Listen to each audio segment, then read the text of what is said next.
नमस्कार साथियों, सोनू बात कर रहा हूँ, नेक्स्ट मनी प्रमोटर। उम्मीद करता हूँ सब अच्छे होंगे। साथियों, ऑनलाइन रोजगार नेटवर्क मार्केटिंग यूट्यूब चैनल पर आपका हार्दिक स्वागत है। चलते हैं वीडियो की तरफ। Press the bell icon on the YouTube app and never miss another update.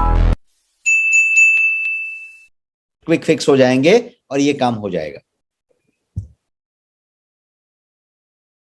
अब समझते हैं स्टोमिक एसिड को, और मैं आपको बताने जा रहा हूं कुछ सिम्टम्स, कुछ लक्षण जो लो स्टोमिक एसिड के होते हैं। कुछ लक्षण मैं आपको गिनवा रहा हूं। हार्ट बर्न, सीने में ऐसी जलन जैसी हो रही है, हार्ट बर्न हो रहा है, गैस हो रही है, बर्पिंग, ब्लोटिंग हो रहा है। जब जब आप खा रहे हैं तो गैस हो रहा है, ब्लोटिंग हो रहा है या एसिडिटी हो रही है, तो ये सारे के सारे लो एसिडिटी स्टोमिक एसिड के सिम्टम है। आपको यदि फूड एलर्जीज हो रहे हैं, इंटॉलरेंस हो रहा है, या लीकी गट सिंड्रोम बोलते हैं, लीकी गट सिंड्रोम हो रहा है, डायरिया हो रहा है बार बार, कभी कभी महीने में 1-2 बार डायरिया हो जा रहा है, सप्ताह में 1 बार डायरिया हो जा रहा है, या कॉन्स्टिपेशन बार बार हो रहा है, ये सारा का सारा कनेक्टेड है किससे? लो स्टोमिक एसिड से। अब आप यदि देखें हाई स्टोमिक एसिड का लक्षण, तो भी इसी में के सब है।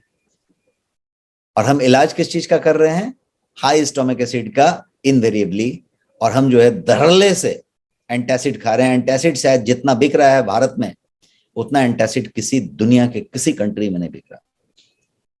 आप नाम ढूंढ लें, 1-1 दर्जन नाम आपका बच्चा बता देगा। 1 दर्जन नाम कम से कम आप बता देंगे अभी बैठे बैठे। तो डॉक्टर ने एंटासिड लिखा, क्यों? क्योंकि डॉक्टर ने बहुत सारी दवाइयां लिखी, पेट में तकलीफ आने वाली है, इसलिए डॉक्टर ने एक एंटासिड भी लिखा। That's different. But what you are taking is, वो कैडबरी जेम्स की तरह या बच्चों की वो कोई स्वीट पिल की तरह आप एंटासिड खाए जा रहे हैं या एंटासिड पिए जा रहे हैं, एंटासिड लिए जा रहे हैं। इनफैक्ट बहुत सारे लोग ऐसे हैं मेरे जानने वाले में, जिनके ऑफिस के टेबल पे, ऑफिस के ड्रॉर में और उनके ट्रैवल बैग में एंटासिड भरा होता है। बिना एंटासिड के तो खैर काम ही नहीं चलेगा। ऐसी सिचुएशन हो चुकी है। कितने लोग मेरी बात से सहमत हैं कि ऐसी सिचुएशन हो चुकी है? और हम इसको बहुत बढ़िया मानते हैं और बहुत अवेयर कहते हैं कि भाई ट्रैवल के पहले इतनी तैयारी कर लिया, ये कर लिया, ये है, हमेशा तैयार रहता है, इतना इजी है, दूसरों को भी तुरंत सॉल्यूशन दे देता है। ये सारी बातें हम करते हैं और हम एंटासिड का लिटरली, वो हमारे यहाँ भूजा कहते हैं ना, भूजा की तरह टक टक टक टक खाते जाते हैं। Now what causes low stomach acid? Let us talk about low stomach acid की बात हम कर रहे हैं। What causes low stomach acid? आज के समय में ज्यादातर लोग को लो स्टोमिक एसिड हो रहा है। और कारण क्या है उसका? सबसे जो पहला कारण है, मैंने क्या कहा था? ब्रेन गट कनेक्शन। सबसे पहला कारण है high stress level. High stress level, आप माने ना माने, हाई स्ट्रेस लेवल सबसे बड़ा कारण है आपके लो स्टोमिक एसिड होने का। और इस बात को कोई मानता ही नहीं, शायद समझता भी नहीं, शायद इस पे ध्यान भी नहीं जाता। और आप मेरे को एक आदमी ढूंढ के लेके आए, कहें कि भैया वो हाई स्ट्रेस में नहीं है। Very difficult to find such person, very difficult. हम हो, आप हो, किसी को पकड़ के लेके आइए, हाई स्ट्रेस लेवल में ही है। भले वो कहे कि मैं बहुत अच्छा स्ट्रेस मैनेज करता हूं, बहुत अच्छा पर्सनालिटी है, हमेशा मुस्कुराता रहता है, सब ठीक है, लेकिन हाई स्ट्रेस लेवल में वो रह रहा है। आर्थिक हो, पारिवारिक हो, सामाजिक हो, उसका खुद का करियर का हो, उसका बिजनेस का हो, उसका कोई चीज हो, पूरी की पूरी एडवर्सिटीज में हम जी रहे होते हैं। टाइम मैनेजमेंट हो, वर्कलोड हो, पेंडिंग वर्क हो, यू नेम द थिंग्स, और लोग हाई स्ट्रेस में हो रहे होते हैं। तो ये सबसे महत्वपूर्ण और पहला कारण है, बिकॉज ब्रेन गट कनेक्शन की बात हो रही है। जो दूसरा कारण है वो है एजिंग, उम्र का बढ़ना। हम सबका उम्र बढ़ रहा है, करेक्ट? मैं 50 साल का हूं, आप में से भी कुछ लोग ज्यादा उम्र के होंगे, कम उम्र के होंगे, बट जितने भी उम्र के होंगे आपकी उम्र बढ़ रही होगी, करेक्ट? ये जो बढ़ती उम्र है वो आपके लो स्टोमिक एसिड का कारण है। बिकॉज जब आप 20 साल के थे तो जो स्टोमिक एसिड का मात्रा था आपके पास, वो अभी में फर्क है, उसका फर्क आ चुका है, और वो फर्क एजिंग से होगा। जितना आपका एज बढ़ता जाएगा ये प्रॉब्लम आएगा। तीसरी चीज है स्टोमक सर्जरी। बहुत सारे लोग स्टोमक सर्जरी से गुजर चुके हैं। किसी के जेन्युइन सर्जरी है, किसी के शौकिया सर्जरी भी है। अब आप बोलेंगे शौकिया सर्जरी ये क्या चीज होती है? शौकिया सर्जरी बहुत बड़ी चीज होती है, जिसमें बहुत सारे लोग ऐसे हैं जो अपना गॉल ब्लैडर को काट के हटा देते हैं, सीधे काट के हटा देते हैं। और डॉक्टर भी बहुत सारे ऐसे हैं जो उनको परामर्श दे देते हैं कि काट के हटा दो। अच्छे डॉक्टर परामर्श कभी नहीं देते। हमारे घर में एक गॉल ब्लैडर सर्जरी हुई थी किसी की, उसकी गॉल ब्लैडर सर्जरी को डॉक्टर ने 5 बार मना कर दिया था, लेकिन पेशेंट इतना उतावला था कि पेशेंट कहता था कि अभी मेरे को गॉल ब्लैडर सर्जरी करा देनी है, अभी करा देनी है। हर बार पेशेंट तैयार होकर आता था कि गॉल ब्लैडर सर्जरी करा देनी, लेकिन डॉक्टर इतना बढ़िया थे कि डॉक्टर ने 6 साल तक गॉल ब्लैडर सर्जरी नहीं होने दी, क्योंकि हर बार वो उसका एक खास तरीके का एक्सरे निकालते थे, जिसको न्यूक्लियर एक्सरे कहते हैं, जिसमें इस बात का पता चलता है कि गॉल ब्लैडर कितना % फंक्शनल है। और यदि गॉल ब्लैडर 15%, 10% से कम फंक्शनल है, तभी जाके उसको निकालने की बात सोचनी चाहिए। यदि 10% से ज्यादा फंक्शनल है तो गॉल ब्लैडर को निकाल देना खतरनाक है। लेकिन डॉक्टर के लिए, मेडिकल पूरे के पूरे बिजनेस के लिए, और उस व्यक्ति के लिए जो ये समझता है कि हमारा शरीर एक गाड़ी है, एक कार है, एक व्हीकल है जिसमें स्पेयर पार्ट्स निकाल के दूसरा लगा दो। अभी गाड़ी में क्या होता है, आपकी टायर, आपका ट्यूब, आपका शॉक एब्जॉर्बर, आपका ये, आपका वो, आपकी गाड़ी का कोई भी पार्ट हो, बदल दो, सीधे बदल दो।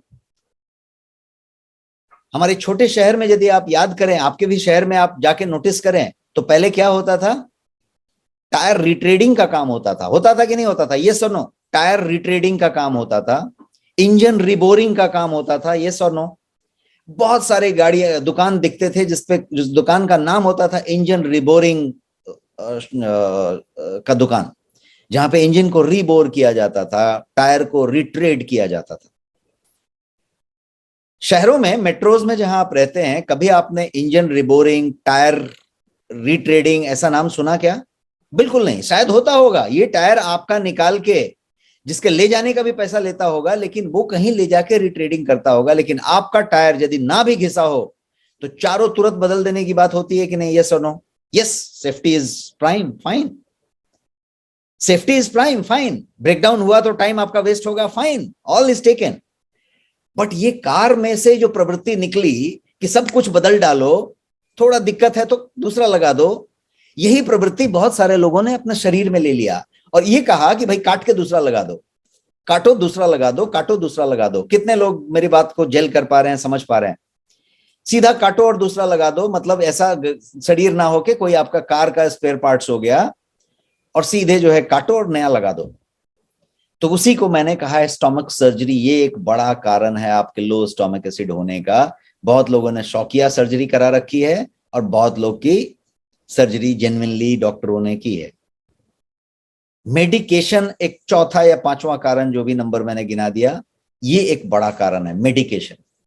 हम भर के दवाइयां खा रहे हैं, कुछ लोग ब्लड प्रेशर की दवाइयां खा रहे हैं, कुछ डायबिटीज की दवाइयां खा रहे हैं, कुछ कोई दवाइयां नहीं खा रहे हैं तो एंटासिड खा रहे हैं धपाधप। तो ये जो दवाइयां हम खा रहे हैं भर भर के, इन सारी दवाइयों की वजह से भी स्टोमक एसिड लो हो रहा है। और हाई शुगर इंटेक एक बड़ा कारण है आपके लो स्टोमक एसिड होने का। अगेन चौंकाने वाला कारण है, ऐसा कारण है जो हम कभी ध्यान ही नहीं देते या कभी हमारे सपने में भी नहीं आएगा कि हाई शुगर इंटेक जो है लो स्टोमक एसिड का कारण बन सकता है। और ये है, यस, क्योंकि आपके फ्रिज में जाके चेक कीजिए, भर भर के चॉकलेट और बिस्किट, क्या बोलते हैं, आइसक्रीम्स रखे हुए हैं। चॉकलेट आइसक्रीम से आपका फ्रिज भरा हुआ है, ये सुनो। आप जो कुछ भी खा रहे हैं, पेस्ट्रीज, कुकीज, आप देखिए शुगर कंटेंट आपका बढ़ता जा रहा है। आप त्योहारों में अब शुगर नहीं खा रहे, आप शुगर पे ही जिंदा हैं। आप शुगर शुगर शुगर शुगर ही कर रहे हैं। आपकी कैफीन, निकोटीन भी शुगर में सनी हुई है, लदी हुई है, उसी के साथ आप ले रहे हैं। चाहे वो एनर्जी ड्रिंक हो, चाहे वो आपकी चाय कॉफी है, जो कुछ भी चीज हो, बिकॉज वो शक्कर ज्यादा, चाय कम है, कॉफी कम है, शक्कर ज्यादा है। तो ये जो शक्कर की प्रक्रिया है, ये यदि हम शुगर इंटेक को यदि बात करें तो ये भी एक प्राइम कारण है। और ये सारे कारण आपके स्टोमक एसिड को बढ़ाने, कम करने वाले हैं।